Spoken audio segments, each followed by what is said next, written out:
You're twice as sure with two great names, Frigidaire and General Motors.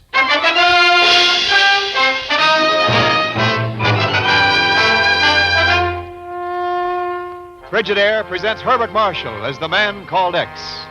Wherever there is mystery, intrigue, romance, in all the strange and dangerous places of the world, there you will find the man called X.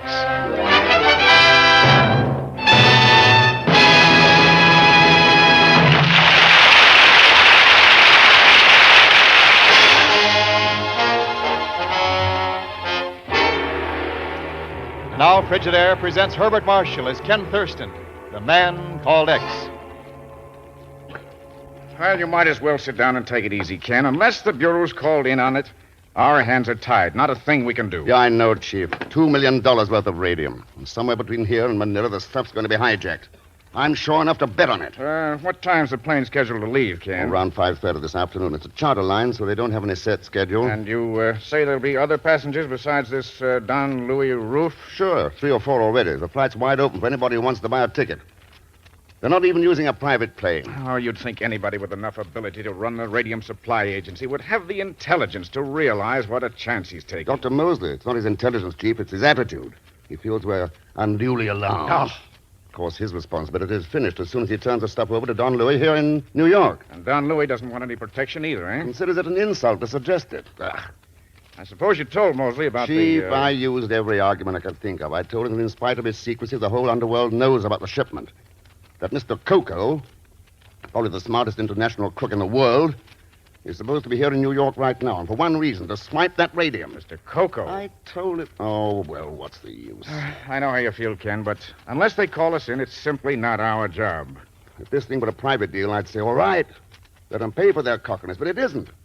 This shipment's being donated to the clinic by public subscription, money kicked in by hundreds of citizens here as well as in the islands. They wanted to go where it'll do some good. And I hate to see people like that let down. Well, I can't see how we can... Pardon me. Sure. Hello? Oh, put him on. Yes, that's right. Uh-huh. Mm-hmm. Why, of course, we'd be glad to. Right, Ken Thurston. We'll take over immediately. Goodbye. What's up, Chief? That was Don Louis Roof, the man from the Commonwealth Clinic. Uh-huh. Somebody tried to tap his phone line at the hotel. Now he's plenty worried.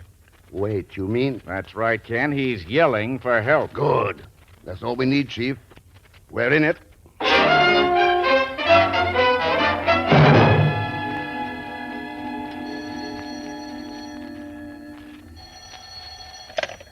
Mr. Pagan Zellschmidt, Esquire. Who's talking, please? Is this the Zellschmidt who's a friend of Ken Thurston, the man called X? Huh?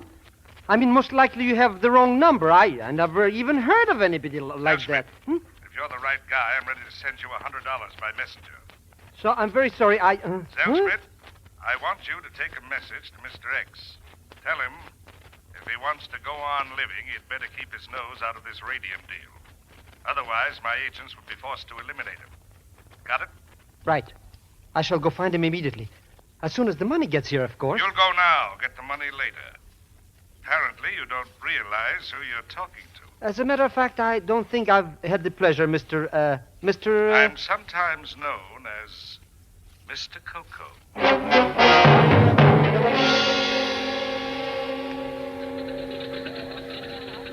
But this fellow is a very dangerous character, Mr. Thurston. If you get to this plane, maybe he's going to bump you off. Then what? In that case, Pagan, you'll have to carry on by yourself. Well, I would be only too glad... Huh? I'm not going. As a matter of fact, I just this minute remembered an appointment or something. It's probably that $100. You'll be in seat 5, Pagan. I've already bought your ticket. But... Pagan, you wouldn't let a close friend go into danger by himself now, would you? No, wouldn't I? Mr. Thurston, I only came to warn you. This Mr. Coco is not only a criminal crook, but he's also a very tough cookie. And he means business.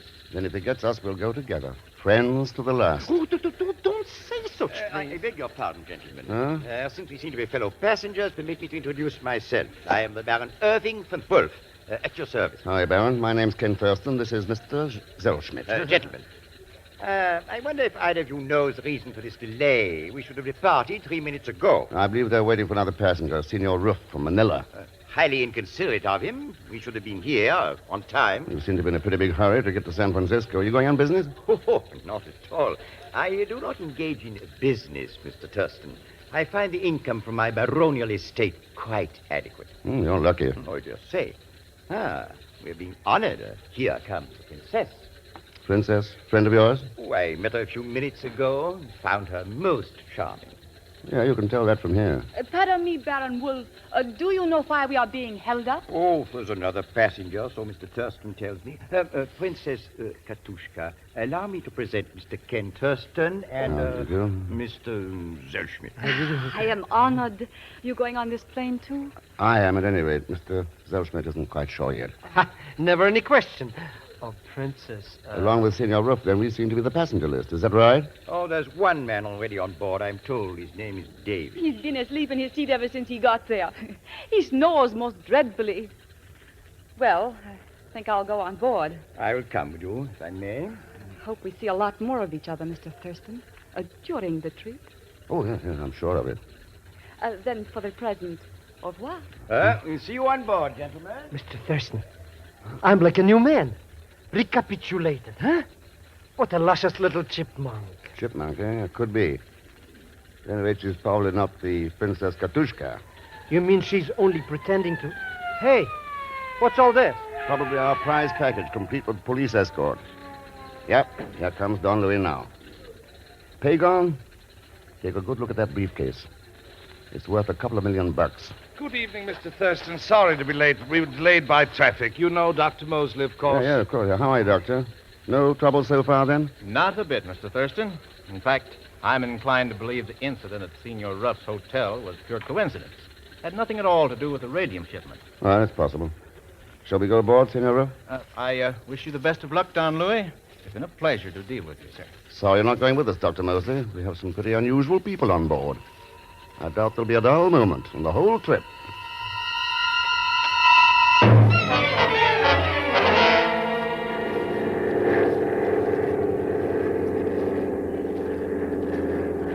Mr. Thurston, looks like we're going to land. What is this place, anyway?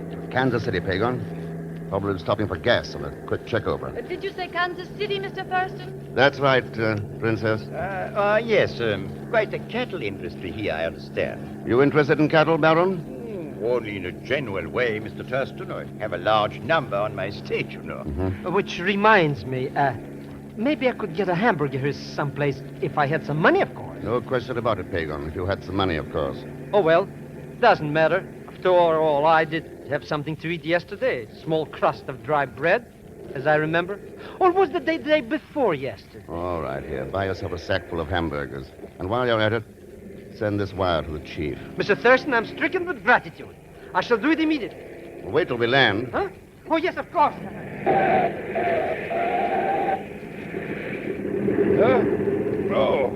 Oh, Mr. Thurston.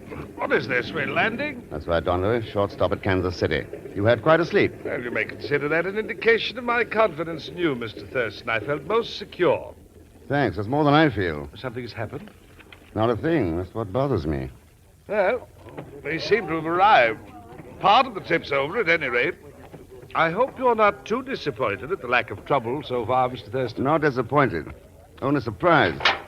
This is Kansas City. We'll be here about an hour, so you'll have plenty of time to get out and walk around. What's the trouble, pilot? How come an hour? I'm only the co-pilot, mister. The home office radioed to us to wait here for another passenger. Coming in on the commercial liner from New York. Oh? Yeah, wait. Aren't you Pete Colon? Yeah. You read the newspapers, too, huh? Well, you did get quite a lot of publicity. Why not, when an heiress makes the kind of claim she did?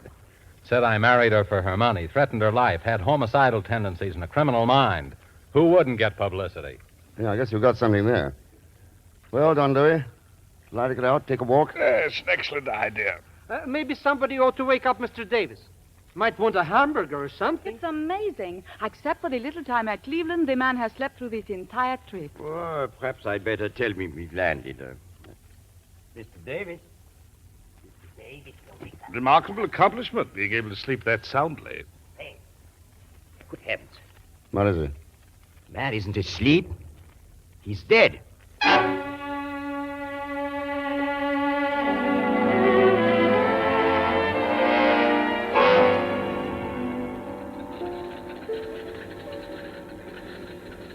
Look, Mr. Thurston, here comes your friend now. Apparently he hasn't deserted after all. Hello, Mr. Thurston. Pagon, what the Sam Hill have you got in all those paper bags? Oh, hamburgers. Well, you only had $5. Must have taken most of that for the telegram. Oh, that I sent it to collect. Here, have one. No, thanks. Go ahead. I've got plenty of them. 25, in fact. I thought I might get hungry in the plane, you understand? I see. Mr. Thurston, do you think we'll be held here because of Mr. Davis's death? No, Don Louis, we'll probably take off right away. Our new passenger was supposed to be on that liner that came in a few minutes ago. What do you think was the matter with him, Mr. Thurston? His heart, maybe? No, Pagon. I think he was poisoned. What? But you mean because of this? That's right, Don Louis. Because of what's in that briefcase. Davis was the crook who used to run the Christmas gang. I recognized him in New York. But he never even glanced at it all during the trip. Hadn't got around to making his play yet. But somebody on board decided to cut down the competition. Poisoned him. Oh? What's this about someone being poisoned, Mr. Oh, Thurston? Baron. I was telling Senor Roof that the late Mr. Davis was undoubtedly poisoned. But that's so silly. Who could have done it? Any number of people. Our co-pilot, Pete Colon, filled the water bottle at Davis's seat. I believe he had a drink with you, Baron, when we stopped in Cleveland. And I saw him eat some candy mints that you gave him, Princess Katushka. But there was no reason. None of us even knew the man. Of course not, Princess. Mr. Thurston, here comes somebody. Maybe the new passenger, huh? Yeah, I guess. Well, this is quite a surprise, Dr. Mosley. Hello, Mr. Thurston. Don Louis. To Mosley. I suppose this does seem a bit foolish, but I found your apprehension contagious and decided to come along as far as San Francisco. I caught the next... Oh, well, hello there. I beg your pardon. Oh, sorry, you don't know these people, do you? Princess Katushka, Baron von Wolf, Dr. Mosley. But I... How do you do, Dr. Mosley? A pleasure, Princess Katushka. Well, I'd better get aboard. I've laid you enough already. Perhaps we should all get aboard. An excellent suggestion, Don Louis, unless you object to traveling with a poisoner. That's according to Mr. Thurston's theory, of course. Matter of fact, Princess Katushka, I've got more than one theory. Really? Such as? Well, one of them is that you may be the Princess Katushka, and again, you may not. Oh, how interesting. And as far as Baron von Wolf's concerned, I seem to remember a celebrated jewel theft in London some years ago. The defendant used that name. A remarkable coincidence. However, we do seem to have a certain advantage over you, Mr. Thurston. How's that?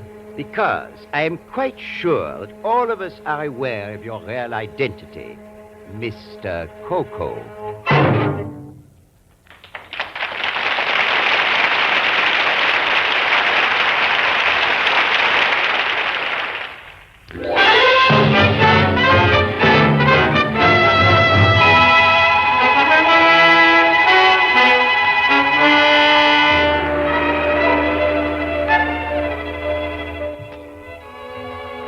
And now to continue with Frigidaire's Man Called X, starring Herbert Marshall. Mr. X has watched the briefcase of radium like a hawk ever since the plane left New York. But so far, no direct attempt has been made to steal it. Right now, the plane is making a brief stop in Denver, Colorado. Hello, Mr. Thurston. Hey, what happened to Senor Rupp? Nothing's happened to him, Pagon. He's sitting over there on that station bench, exactly 31 feet away. Why? Oh, nothing. Except I always become very uncomfortable when I get close to a couple of $1 million. Here's a telegram from the chief. How do you know who it's from? I'm very glad you mentioned that, Mr. X. You see, it's the humidity. The envelope came unstuck. I see, yeah. Keep an eye on Don Louis for a second. Height about 5'6", age 37, dark complexion, black curly hair, teeth, no visible fillings, weighs somewhere But, Mr. 140 Thurston, pounds. there is nobody on board like that. Yeah, so I've noticed. Look, somebody's talking to Don Louis. Yeah, Dr. Mosley. Now he's picking up the briefcase and setting it down again. What is he trying to do anyhow? Hard to tell, Pagan. Attention, all passengers from charter plane to San Francisco, please come aboard. Come on, Pagan. Charter plane Oh, maybe I should have stayed in New York. Only when I saw that princess, what's her name, how could I know she was only a cold fish? Cold fish? Oh, no, I wouldn't say that. Well, Dr. Mosley, you practicing weightlifting? Thurston. Oh, I didn't hear you come up. I was just telling Don Louis here, this briefcase must get pretty heavy. All the lead shielding in it, you know. Yeah, I suppose it does. Yeah, well, I was just going to carry it to the plane for Don Louis. Oh, I wouldn't think of letting you go to all that trouble, Dr. Mosley. Here. I'll be only too happy to carry it. Shall we go, gentlemen?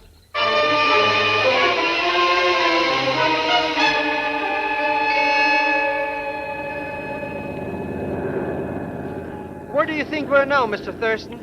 I don't know exactly, Pagon. We're out of the Rockies. Somewhere over the desert, I guess. And the next stop, San Francisco. Ha!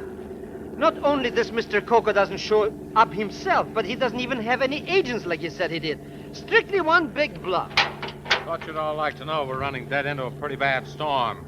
Gonna bear off south and try landing at Rock Rim Emergency Field. Oh, Mr. Colon. Yeah, Mr. Thurston, what's on your mind? I was wondering why we didn't wait this out of Denver instead of heading on into it. Would have if we'd known about it. This one came up unexpectedly. Now, Mr. Colon. Yeah?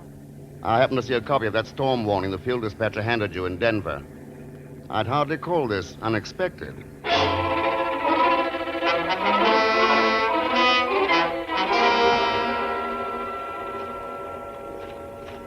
Good heavens!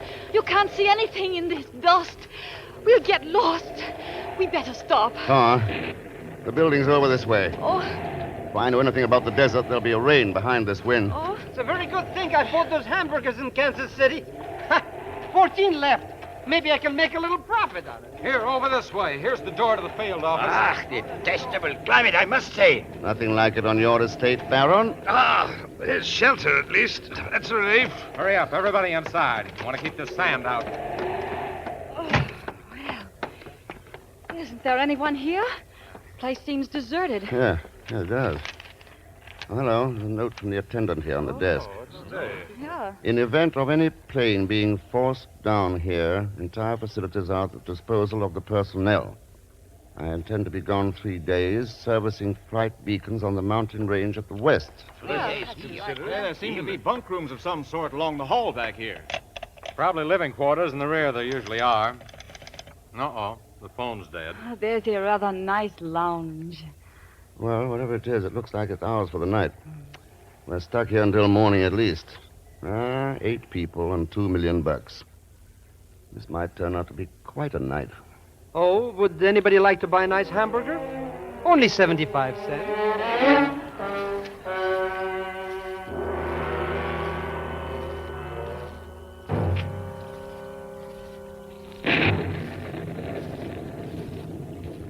What's the matter, Princess? Insomnia?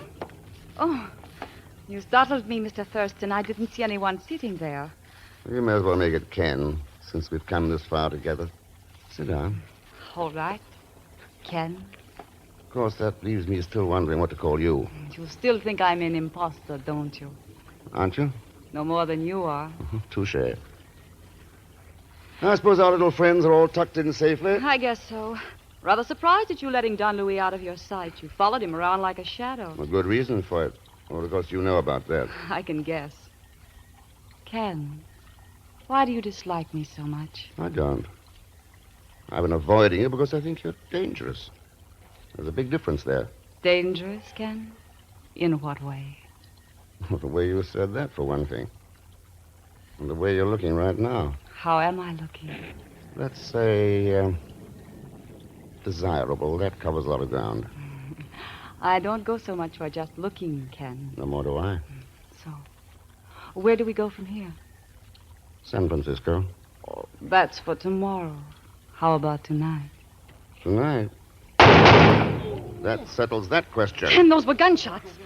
That's right, baby. No, you stay where you are. Mr. Thurston, that noise. Oh, it woke me up. What happened? I think it's a safe bet that somebody shot somebody. Yeah, well, but we've got to do something. Where'd it come from, and who was it? I believe I can answer that question, Dr. Mosley. Please stand where you are, Mr. Colon. Don Louis. Well, Colin, that's quite an arm you've got on you. I don't think he's wounded seriously, Mr. Thurston. I'm something of an expert with a pistol. How did it happen, Don Louis? I woke up to find Mr. Colon going through my luggage. Since he had a knife, there was no other choice than to shoot him. Well, it's fortunate you woke up. Otherwise, he'd have had the briefcase. It's too bad Mr. Thurston was so engrossed out here in the lounge. Oh?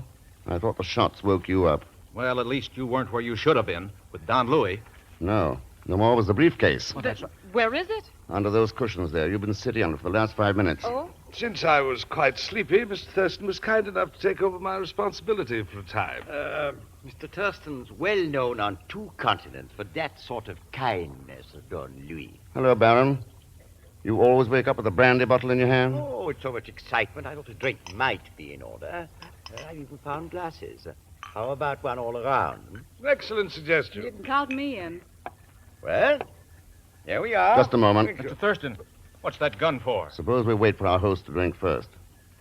Well, All Baron? right, put that gun on them. We can make a deal, Mr. Coco. Coco? But Mr. Thurston is the man called X. Mister. The Baron's been under a misapprehension, and I'll take that bottle now. I think it'll probably hang you, Baron Wolf, for the murder of a man named Davis.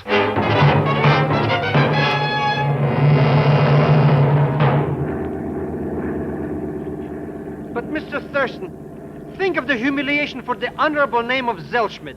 Traveling up here with all these bad characters, and your gun pointed at my back. Why can't I sit with you and Don Louis? Pagon, for all I know, you may be one of Mr. Coco's agents. Mr. X, I swear by the father of my Oh, father skip it. Anyway, you're a petty profiteer. 75 cents for a stale hamburger. Stay right where you are. How long will it be before we reach San Francisco, Mr. Thurston? I'd say about half an hour, Don Louis. Plenty of time to make connections with the Clipper. I'll tell you one thing, Mr. Thurston. As soon as I can get in touch with the proper authorities, you're going to be very sorry for this treatment. What's wrong, Dr. Mosley? Aren't you comfortable? Treated like a common criminal. A man of my position. Relax, Doctor. Colin and the Baron are in a tougher spot than you are. They're not doing any squawking. The stakes were big enough to take a chance, Thurston. When you lose, that's all. Quite a philosophy. You and the Baron should have worked together. How do you feel about it, Princess? I'm not a princess, and you know it. I showed you enough credentials to prove who I am. Sure you did. Helen Bartlett, magazine feature writer. That was a new role, wasn't it? It was not a role, it's the truth. I admit it was a fool idea, but I had to get an inside story on this radium deal some way. Dr. Mosley backs me up. Yeah, I've noticed how willing both of you are to support each other's claims. Now look here, Thurston. You look here, Dr. Mosley. Thousands of people in this country kicked in money to send this radium to a Philippine hospital. All I care about is making sure it does go there. Compared to that, your little troubles don't mean very much. Is that clear? Mr. X, do you think one of these suspects could be Mr. Coco, maybe? Maybe. Which one is it? That's a good question, Pagon. Which one do you think it is?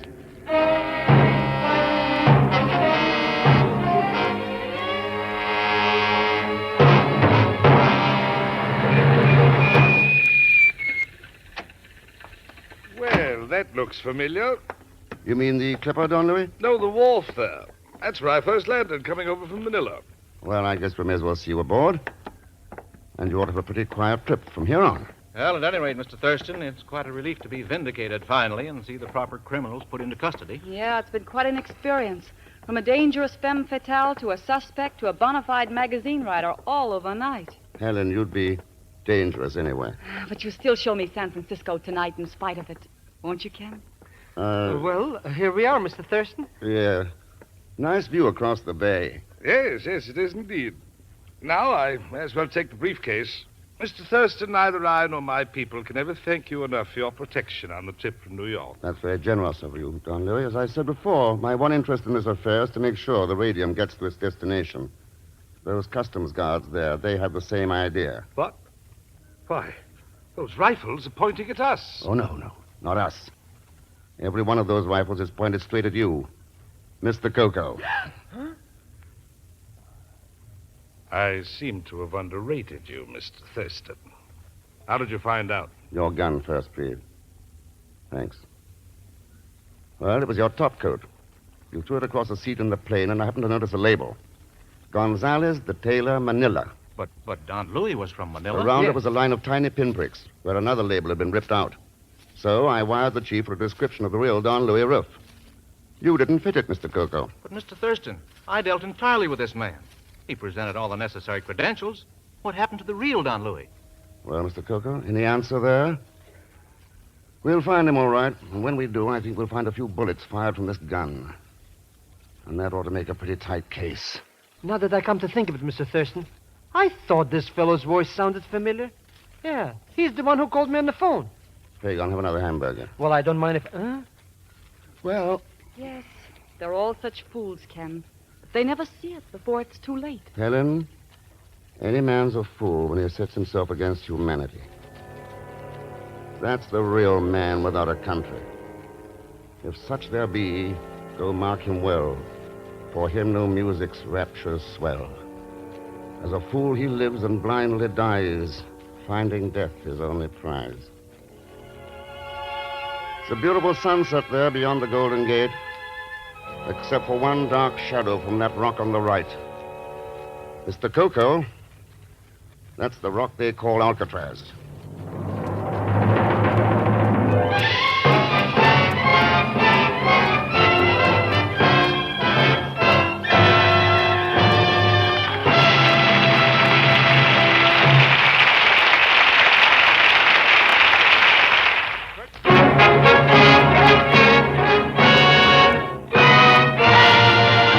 And our Frigidaire star, Herbert Marshall. Thanks for being with us. Next week, our story is called Run, Thief, Run. And rightly so, because there's plenty of action and suspense in it. As usual, there'll be Leon Belasco along as Pagon Zellschmidt. So join us, won't you, when next I return as the man called X. Good night.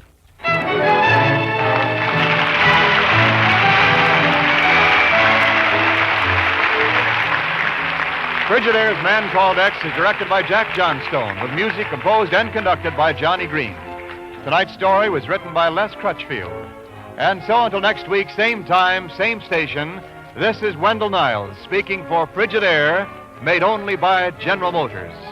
All characters and incidents used are fictitious, and any resemblance to actual persons or incidents is purely coincidental. Remember, every Thursday, for the best in entertainment, tune in and stay tuned in to CBS, the biggest show in town. CBS, the Columbia Broadcasting System.